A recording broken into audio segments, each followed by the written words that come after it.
If you like the show and you like to keep us around, why not support us at patreon.com/Geekykeys.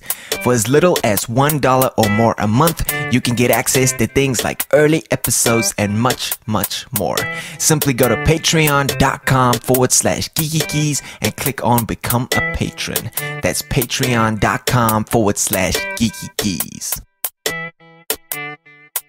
This episode of the Geekykeys Podcast Show is brought to you by Teentrep.co.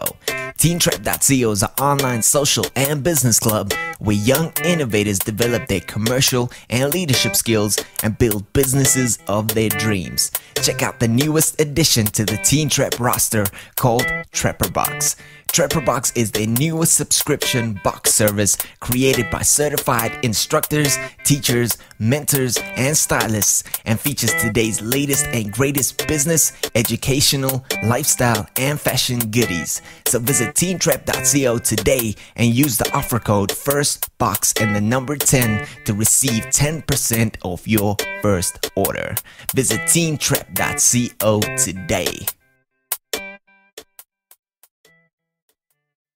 Hey guys, and welcome to another great episode of the Geekykeys Podcast Show. Yes, we are on episode 14, and I just realized our very last episode of 2015 will be episode 15.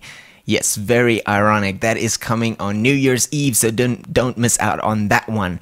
But back to this episode. Let me tell you what's coming up in our science news. We're going to be talking about which apocalypse is most likely, and this is according to science. We're also going to be talking about the most notorious science scandals of 2015. Yes, in our tech news, we're going to be talking about tech to expect in 2016. And in our gadget of the week, the hoverboard we've all been waiting for. And lastly, in our movies we can't wait to see, we're going to be talking about the sci-fi movie called 400 Days. We're going to be telling you where you can get the trailer to that one.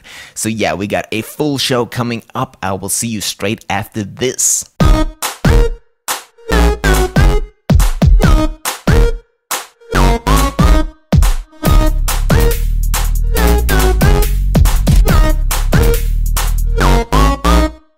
Hey guys, welcome back. Let's jump straight into the show for this episode. Yes, science news. Our first topic for today, which apocalypse is most likely according to science? Yes, I found this article on sciencealert.com and I thought this was a very, very interesting read. So I thought I'd put it up on the show, as there were a lot, actually too many sort of end of world, end of D-Day kind of prophecies that went on in 2015. The world should have ended 400 times in the last year alone. So I thought we would cover this a little bit. Now, if you want to go and check out the link to this article, please do so on our Twitter and Facebook page, as well as in the show notes. But yeah, let me tell you a little bit about what this is all about. Alright, now, earlier this year, researchers from the Swedish Global Challenges Foundation, in collaboration with the University of Oxford's Future of Humanity Institute, published a report that outlined 12 global risks with potentially infinite impact. Now, the authors defined such impact as the end of human civilization, or even the end of human life as we know it. Right now, for all intents purposes, we can call these scenarios apocalyptic, as they always do. Now, according to the Global Challenges report, over the next 100 years, there is 1 in 10 chance that we will develop artificial intelligence systems that would get rid of mankind simply because AIs don't need humans to thrive. I think we've seen too many movies on that one already, and it is a scary thought to think that there's a 1 in 10 chance that might happen. Alright, now in recent years, AI experts have also predicted that a super intelligent computer could solve more problems than it would create. That's if we play our cards right. Right? But there are other apocalypses with great potential, according to this report. Now, there is a 5% chance that in the next 100 years, humans will be wiped out by a global pandemic or obviously nuclear war. always a threat. And if we don't do something about it over the next 200 years, there's a 5% chance that the impact of climate change will do us in. Alright, now they got loads more scenarios that they looked at in this report, and so definitely a very interesting read if you want to go and check it out. Like I said, a link to that article on our Twitter and Facebook page, as well as in the show notes. But we're gonna move on to our most notorious science scandals of 2015. Now they've got, I think, 11 of them on there, but I'm just gonna read you 2 of the most shocking ones I saw. Alright, this is on gizmodo.com.au, so check this one out. Alright, very, very tragic actually, that you would think the scientific community would be below a certain standard to do these kinds of things, but then again, yeah, okay, let me read you some of it. Alright, Dong Pyong Han, I think that's how you pronounce it, a former researcher at Iowa State University, admitted he faked the results in his AIDS vaccine experiment. Specifically, he spiked rabbit blood samples to make the results of his experiment look better than they actually were. Adding insult to injury, Han collected up to $20 million in federal grants. Now, he has been sentenced to 57 months in prison, and he was also ordered to pay back $7 million. So yes, I get it. A lot of money on the line. Can't look like you're giving negative or producing negative results. A lot of pressure, I get it, but still. Alright, now let's move on to the next one. The Global Energy Balance Network, a research institute supported by Coca-Cola. Now check this one out, this one was very interesting. Was criticized after claiming that exercise and not diet is the best way to prevent weight gain. Seriously, check this one out. I laughed at how stupid these big corporations think that the public is. Alright, now health experts claim that in reality, Coca-Cola was funding its own science to deliberately mislead the public about the health risks associated with sugary beverages. Now, the accusation bore a startling resemblance to the efforts of cigarette manufacturers to deliberately mislead the public about the health risks of smoking. Very, very interesting.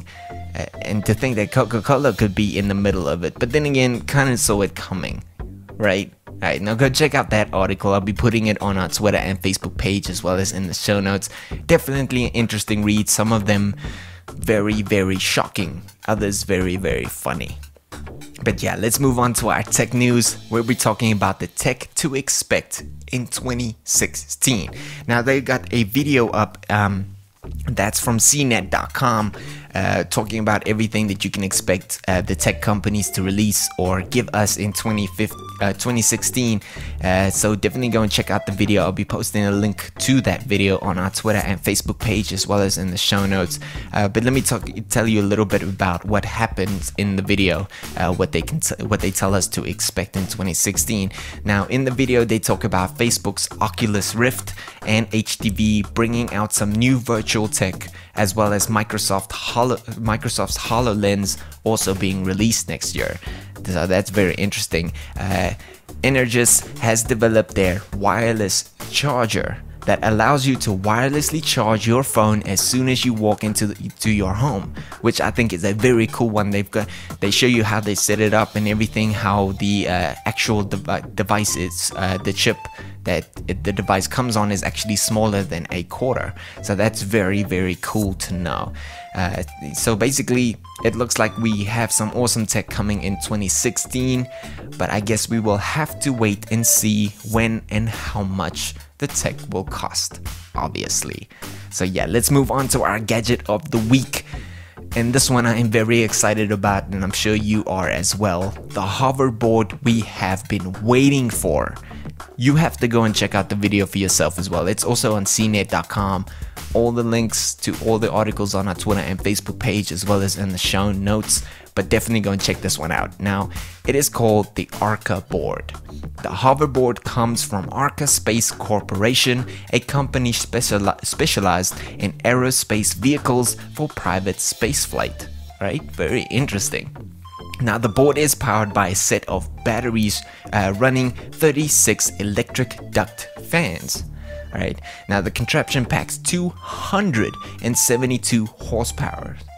272 is more than most cars produce. Alright, and hovers at about a foot above the ground. Now, the Arca board manages a flight time of about 6 minutes for riders weighing a maximum of 176 pounds, and for those on the metric system, that is 80 kilograms. Alright, now a version for heavier riders weighing up to 243 pounds, 110 kilograms, can get about 3 minutes of hover time. Now, the sensors do limit the board to a speed of about 12.5 miles per hour or 20 kilometers per hour. That's basically its top speed. But then again, you are hovering on this thing, which I think is amazing. Alright, so definitely go and check this one out, and if it gets released, I want one immediately.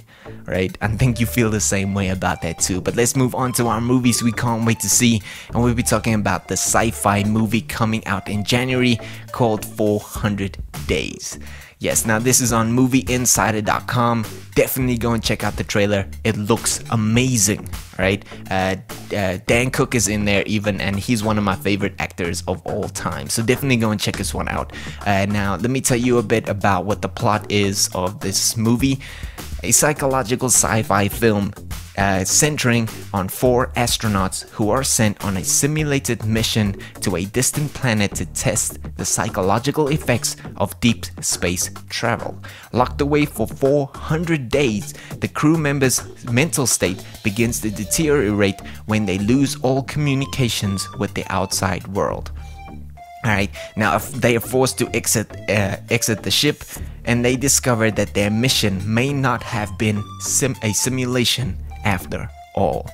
Definitely go and check out the trailer. I got goosebumps when I saw this. It looks like an awesome movie. But yeah, link to that and the other articles we talked about on the show on our Twitter and Facebook page, as well as in the show notes for you to go and check out. And that brings us to the end of this episode. Thank you so much for tuning in to episode 14. Like I said, episode 15 coming on New Year's Eve. The last show of 2015, episode 15. Isn't it ironic? Did not plan it that way. I guess we're lucky. But yeah, if you want to support the show, please do so at patreon.com/geekykeys. Otherwise, subscribe to the show on iTunes as well as soundcloud.com/geekykeys. But yeah, thank you so much for tuning in. I hope you had a great and wonderful Christmas and you are enjoying your holidays still. I will see you with our last episode of 2015 on Thursday, and thank you so much for tuning in.